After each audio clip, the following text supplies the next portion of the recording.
Hello everyone, and welcome to Downhaven Entertainment. Today we will be reviewing Riddick.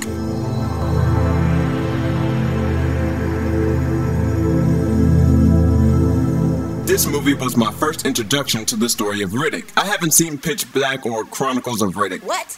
That's ridiculous. Okay, let's not have this title of the movie as a subject of ridicule.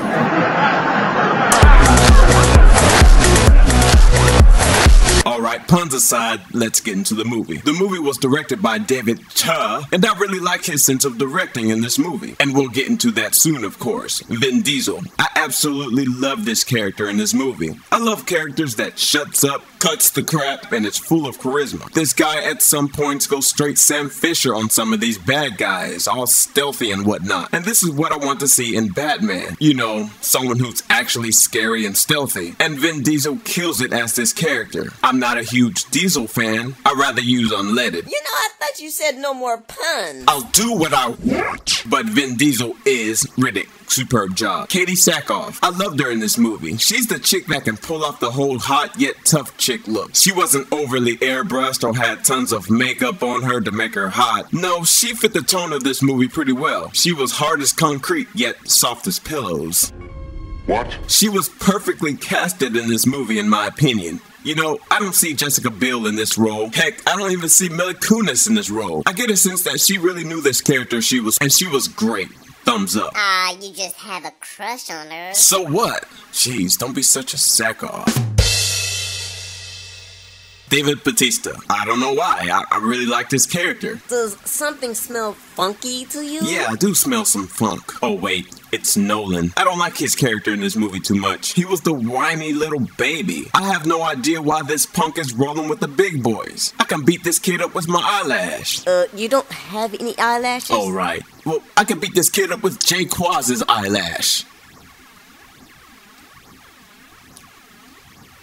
Okay, let's talk about what worked in the movie. The direction. I loved it. At first, in the beginning of this movie, it was slow. I was like, what's the point? It feels like I'm watching Man vs. Wild. And yes, I felt the urge to get up and leave. Just an urge. But eventually things started to progress and I was on board with the movie. I understood where they were taking this and how he becomes one with nature and uses nature to his advantage later in the movie. I also like that the movie was quiet in the sense that not every moment was filled with music. It's mostly atmosphere and dialogue, which helps the movie feel more dark, gritty, and realistic. I don't know about you, but I love when music is mostly absent, not trying to tell you how to feel in each scene, and with every little moment filled with musical cues. To me, music is like words. The more you talk, the less people listen. Thumbs up. The old school practical effects. Thank you for doing this right, using practical effects when deemed possible. You know, like in those old school horror movies when someone's arm or leg gets cut off, it actually looks like it's been cut off because it's actually a latex figure of an actor with blood, bone, and meat detail within it. It actually made the audience in theater react to what they saw. You can't do that with CGI or CGI alone. Practical effects come first. Superb job. The movie at times was just gorgeous to look at. Very visually stimulating. I can tell the guys behind the scenes had a specific vision for this movie, and though this movie had a low budget meaning enough money to feed the world 68 times a day for 87 years, the movie's visual and cinematography was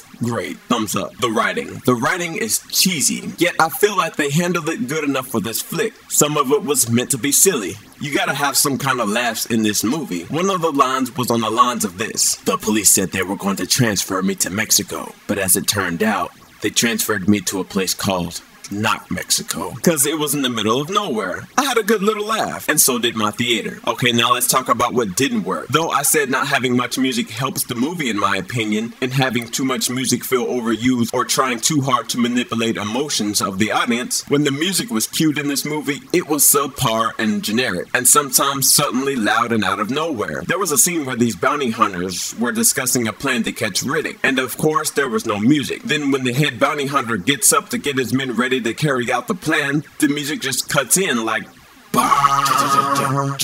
and then abruptly goes away, just as it came in. At times, I did wish it would stay quiet. Some of the pacing, as I said earlier, with Riddick becoming one with nature and seeing him use nature to his advantage later, it could have been a little shorter, cause this movie is just under 2 hours and it felt like 2 hours and 45 minutes. Yes, I was enjoying the movie, but it felt so long. But it probably also felt long because of the lack of music, because music does help with pacing or the illusion of a faster pace of a movie with audience. So the music is a give or take thing. Yeah, and some of the visual CGI effects were bad by today's standards. The animals and the wildlife were fine, but the landscape, when they were riding their floating motorcycle things, the landscape behind them looked crappy, and Riddick's dark vision thing, when seeing it through his eyes, was awful. It looked like I was playing PlayStation 2. Overall, it was a great movie. Slow at times, but it pays off in my opinion. It actually tells a story rather than killing time. I can see why he was so awesome in certain situations based on what I've seen him go through, rather than he's awesome because the script says so. It's definitely a movie that had heart to it, and the kind of movie that everybody involved in it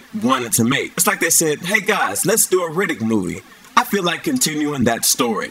Let's do it. Rather than, okay guys, Riddick did good. Let's see how much money we can make. I was invested only in some of the characters, but it wasn't meant for us to love all of the characters, just the characters that matter. And this movie is obviously the type of movie that's like last time on Chronicles of Riddick, and at the end of this movie it was like, stay tuned for the next adventures of Riddick. But it was a complete movie. I was just a little confused at times because I didn't see the earlier film, so I didn't know what it was talking about in certain situations. So I'll be checking those other movies out for sure. So after adding all of this up, I have to give this movie a solid B+. So can you really beat someone up with an eyelash? Yes.